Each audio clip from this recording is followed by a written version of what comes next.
בלומפילד אדום מקבל תשובה של הפועל תל אביב לליגת ווינר, היריבה במחזור הפתיחה.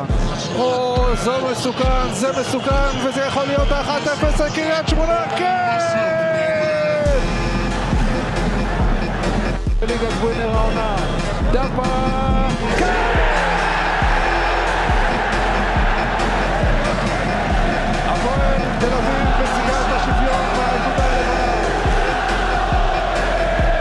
בלחץ ובחטיפת הכדורים, בנימין מכניס את הכדור הזה לאמצע, והנה ההזדמנות, 2-1! סתיו דוריאל!